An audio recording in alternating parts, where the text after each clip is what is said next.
Peace be unto you. My topic today is entitled, What Kind of Church Does Jesus Want? And my text is taken from Acts 11, verses 19 to 26. If you should find the perfect church without one fault or smear, for goodness sake, don't join that church. You will spoil the atmosphere. If you should find the perfect church where all anxiety cease, then pass it by. Let's join in it. You will mark the masterpiece. If you should find the perfect church, then don't you ever dare to tread upon such holy ground.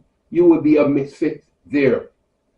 As we attend worship services, we might ask ourselves, what kind of church does Jesus want? First, he wants an evangelistic church, verses 19 to 21. An evangelistic church is a body that is led to doing at least three things together. A, their prayer together. Our efforts are hindered if we don't spend time before God. B, they have a positive attitude. Despite trials, the church must keep a positive attitude. Everything goes through God first before we experience the trial. C, they pursue people. Salvation through Jesus is the only way to heaven and a relationship with God. We must pursue the lost as Christ commanded. Secondly, he wants an encouraging church, verses 22 to 24. Barnabas was an encourager. We need more like Barnabas in the church. What kind of encouraging church were there? A, they were a church in motion, not satisfied with the status quo. The body was reaching and ministering to people unlike themselves. They were serving others.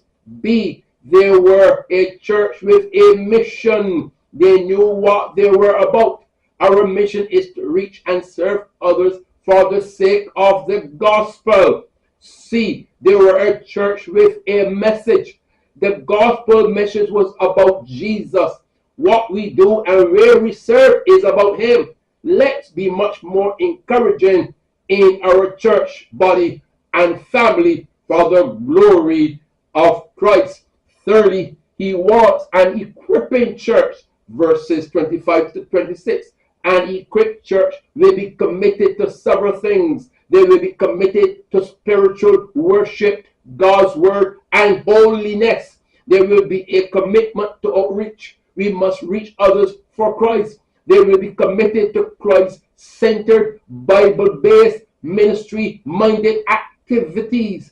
Not activities for activity's sake, but for ministry. They will be committed to people. Once we reach people, we disciple them by helping them grow. They will be committed to growth. Christ church growth is an indication of how well you are communicating God's vision to his people. There will be commitment to change. We should be innovative. Our methods might change, but our message never change. There will be commitment to sacrifice and faithfulness.